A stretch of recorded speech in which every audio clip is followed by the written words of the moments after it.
কই অবিনাশ বাবু, দুধটা নিয়ে আরে কি হে গয়লা, আমাকে দেখে যে একেবারে ভ্যাবা চাকা খেয়ে গেলে। না মানে আপনি হঠাৎ এখানে মানে।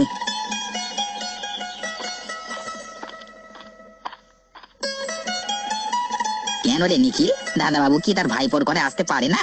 তোর কি অনুমতি নিয়ে আসতে হবে নাকি? তোকে আমি কিছু বললাম নগেন, তুই শুধু শুধু উচকি লাগাস কেন বলতো?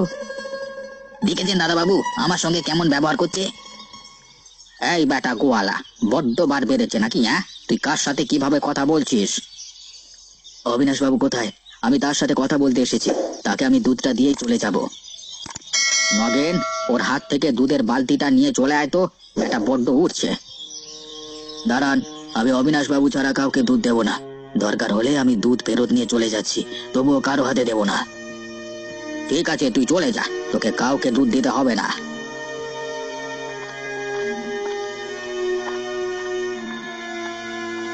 আরে নিখিল, দাঁড়াও দাঁড়াও, তুমি চলে যাও না।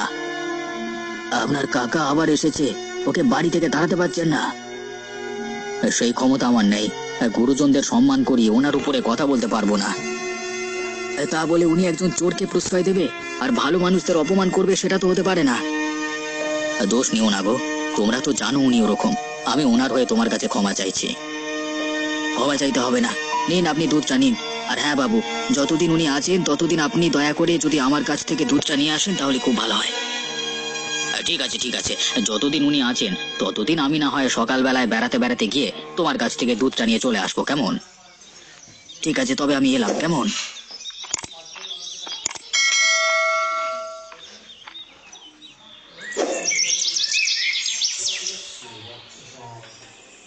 একে বাঘের ভয়, তার উপর আবার সন্ধে হয়। ভাবলাম অবিনাশ বাবুর কাছে জমিটা নেব, কিন্তু তার দোরগোড়া থেকে ঘুরে চলে এলাম জানো। এখন ওই ওনার বদমাইশ কাকা যতক্ষণ না এখান থেকে যাবেন ততক্ষণ তো আর কোনো উপায় নেই। উপায় আছে, যদি ওনার সাথে রাস্তাঘাটে কোথাও দেখা হয় তাহলে আমি আমার কথাটা তাকে বলতে পারি, কিন্তু কোথায় দেখা হবে বলো দেখি? সেটাই হলো কথা। তা উনি কি সারা শীতকালটাই এখানেই থাকবেন নাকি? সেরকম কথাই তো শুনলাম। আর হ্যাঁ গিন্নি, তোমাকে একটা কথা বলি। হ্যাঁ বলো, কি কথা বলবে? আমাকে কি যেতে হবে ওখানে? তাহলে গিন্নিমাকে বলে দিতাম। মাথা খারাপ নাকি? এখন আবার ওখানে কেউ যায়? তোমাকে বলছি যেটা সেটা শোনো। হরিপদবাবু এসেছেন মানে নগেনের এখন অত্যাচার বেড়ে যাবে আমাদের উপর। তাই তোমার যাবতীয় সোনা দানা বা মূল্যবান জিনিস সব ভালো করে লুকিয়ে রেখো। আমার মন বলছে মালটা রাতের বেলায় কোথাও না কোথাও চুরি করতে বেরোবে নিশ্চয়ই। আচ্ছা বেশ, তুমি একটা ভালো জিনিস মনে করিয়ে দিয়েছো। আমি আজকে রাতেই কিছু মূল্যবান জিনিস লুকিয়ে রাখবো ভালো করে। এবার যদি নগেন সৎ সুযোগ নিয়ে ক্ষতি করবার চেষ্টা করে আমাদের, তাহলে কিন্তু নগেনকে ছেড়ে কথা বলবো না। তবে সেটা হরিপদবাবু চলে গেলে ওনার সামনে তো কিছুই বলা যাবে না।